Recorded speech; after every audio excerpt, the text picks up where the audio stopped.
The 1951 Ford F3. Oh, Travis got his oil can. Great. Glad it made it. Since the shutdown, parts business has been gangbusters. Hey, it's Mick. Hey, Mick, what's up, buddy? Yes, I've been swamped, which does bring up another point. I am still shipping. YouTube, I think I've got you back. Hopefully everything is cooperating now. We'll see if it hangs in there. So hopefully you're back on YouTube with us. We lost the connection for some reason there. So we'll keep our fingers crossed that YouTube's going to cooperate with us.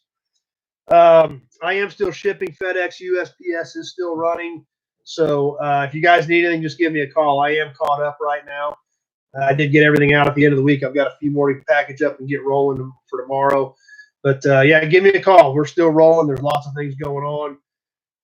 Jeff, hey, Jeff, what's up? 70s Trans Am, depends on what you want there.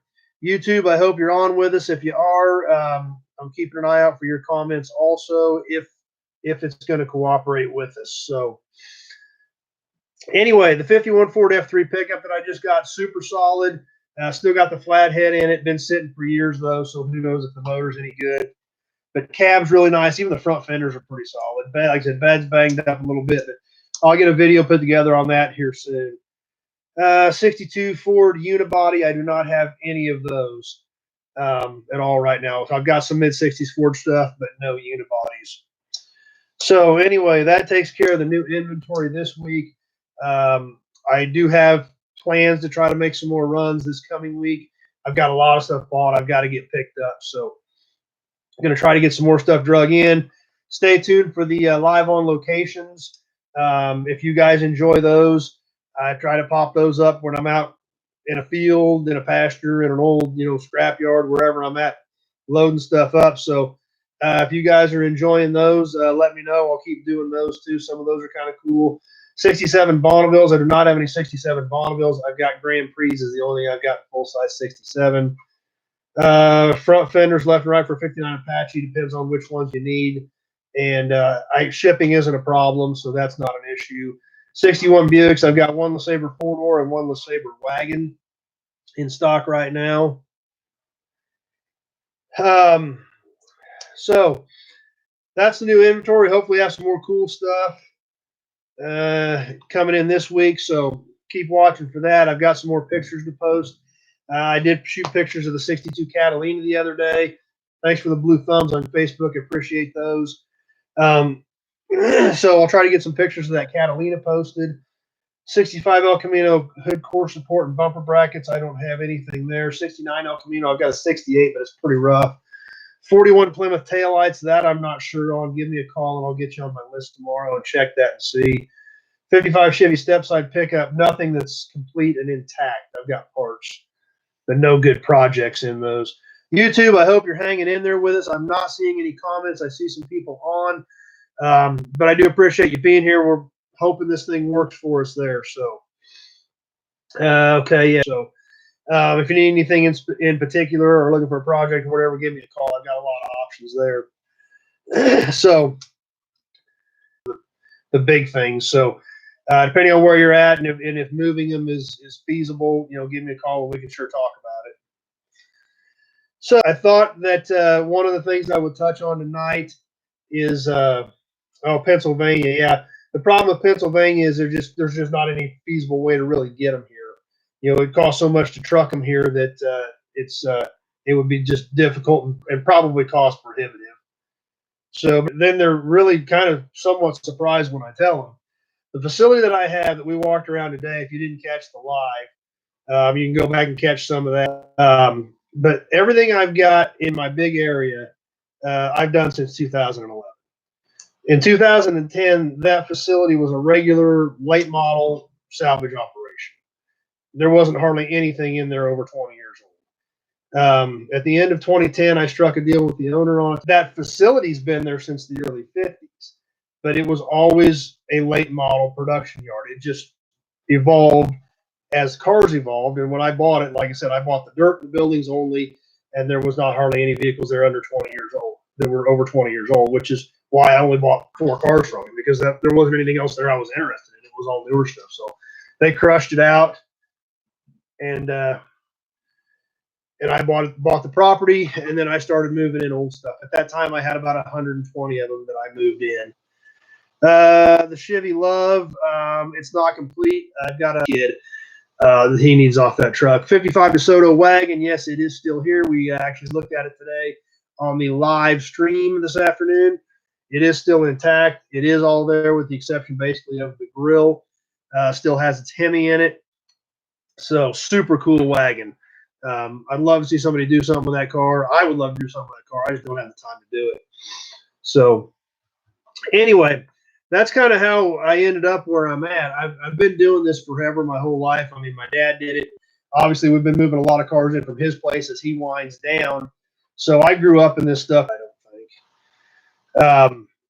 I actually bought a retail parts store and started in the retail parts business. And then that was in 2001. And then I bought another retail parts store in 2010. And obviously, with the way the retail world is going, and I just do this, which at the time, obviously, I had this property, I'd already bought and paid for this property, and this was growing and building. Obviously, this is a lot more fun than fighting the retail world. So this is what I do now.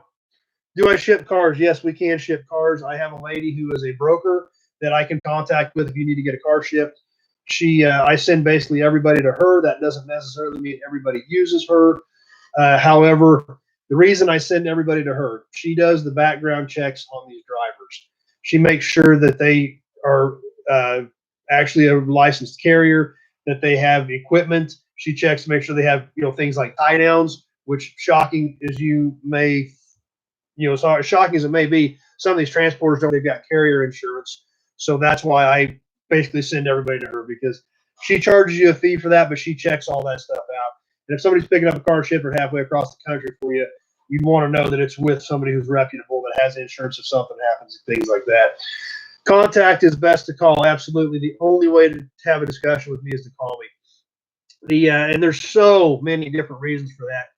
I'll touch on a few of them real quick. That's why these deals started, was just how many people call me and don't even know what they need. Some people don't even know what kind of vehicle they have. They don't understand there's differences in different models, differences in different years. A lot of people call me and say, I need stuff for a 48 to 53 Chevy truck. They're all the same. There's a million differences in 48 to 53 Chevy trucks, tons of them. So, don't think that that's just, it's 48 to 53 Chevy truck. No, that's why you have to call me, because that's what people think. It's 40 to 53 Chevy truck. They're all the same. No, they're not. They make like 40 different models of trucks every year. 1960, this is a perfect example. I've got a 1960 Chevrolet truck showroom poster, 4x8 heavy cardboard showroom poster. If you exclude the Corvair trucks and you look at just pickup and truck, the pickups, the medium duties, and all that stuff, when you look at the different wheelbases, different weight ratings, and all that stuff that comprises Chevy trucks, in 1960, there are 100 different ones, 100 different trucks in 1960. So that's why the only way to contact me is to call me. And another problem I run into is I'll send somebody pictures on a text, and then they start texting me back and asking me a bunch more questions. I just sent pictures to a ton of people. So then I've got 7 people trying to text me back, and I'm trying to just call me, because I can keep working and we can have a conversation about what I just sent you pictures of, instead of playing 20 questions back and forth on text. And that's the problem with texts. You send me a text, I have to physically stop what I'm doing, sit the impact down, sit the wrench down, sit the tape gun down, and sit the tape gun down if I'm packaging, and sit there and start typing back and forth and playing 20 questions on a text. Just call me. I'll talk and keep working. I'll tell you what we're talking about. We can discuss price. We can discuss shipping options. And that's another reason why you have to call. If we do get to the point where we look like I've got something that's going to work for you, there's a lot of different shipping options, especially if you get into bigger stuff. You get into a fender, there's a $50 swing just between a commercial and a residential address, because if it's got to go LTL freight, they don't want to take those big freight trucks down little narrow residential areas. So they didn't get $50 just for that. So that, you can live 2 blocks away from your business and there's a $50 swing in freight charges. But I don't know that unless you tell me what address we're shipping to and I know what we're working with. So that's why it's just so much easier to have that conversation. Because if not, all I can do is hit you with the highest possible rate that I know to make sure I don't lose anything on it. Corvair vans, I do not have any Corvair vans right now. So I think we're staying caught up there. So anyway, that's yes, contact. The best way to contact is call. The only way to contact is call. I've literally given up even bothering to open emails. Emails are so, I mean, there's just nothing on emails. I don't even open them.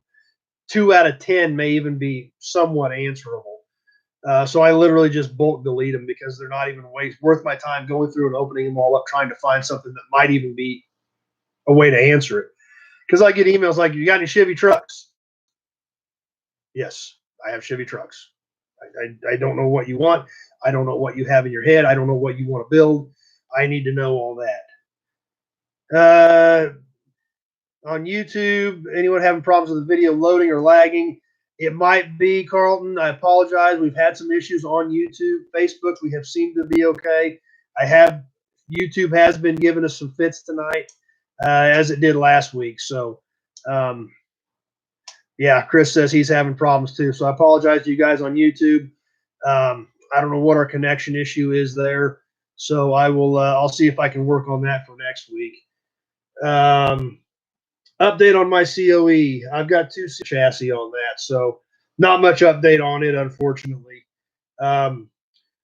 For multiple reasons. One of them being I have guys coming and picking parts up.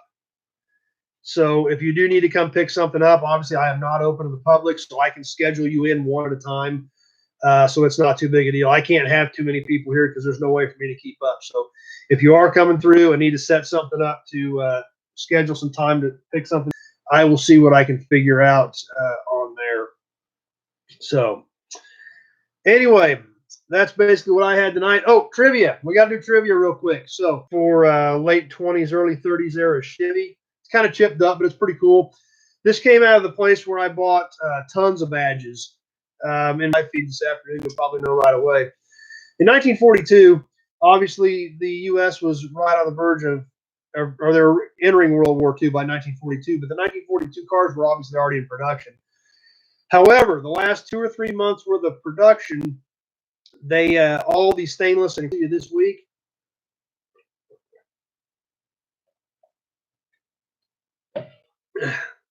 but anyway, this badge came on pretty well. It kind of became a good friend of ours.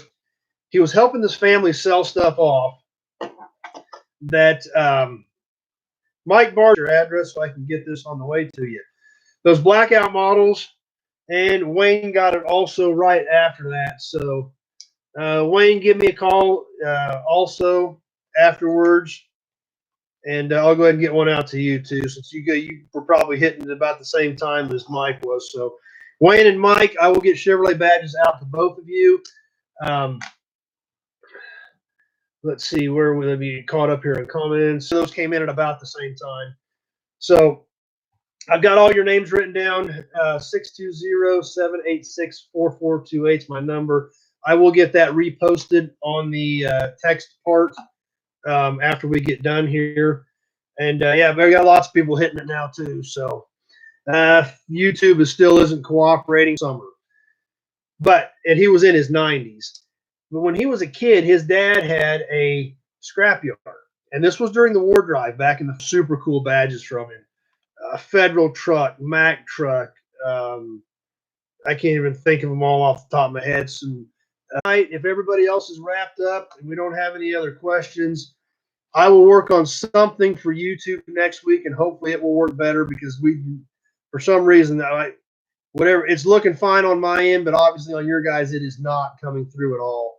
So it's not giving me any error messages or anything. Today, of some new inventory that has come in recently, or basically over the last week. So we'll have that pop tomorrow night. Toy Tuesday seemed to have a pretty good following, so we'll still keep. I guess we'll keep going with Toy Tuesdays and turn Tuesday night into toys, memorabilia, things like that. Maybe some badges. Maybe we talk about some more badges on Toy Tuesday. So anyway, thanks for watching. I'll get to work on that and see what I can figure out. And we will see you tomorrow night on Nobody Show with the new episode there. Toy Tuesday. with some cool toys or memorabilia. And then another episode of Nobody Show Wednesday night. Anybody got any questions, needs any parts, or looking for a project vehicle, give me a call. I'll get the numbers posted, and I can get you on my list to check parts tomorrow. And as always, I thank you guys for hanging out with me. I enjoy doing these. I love the feedback. I love the fact that you guys are on here with me, other than the fact that YouTube just will not cooperate.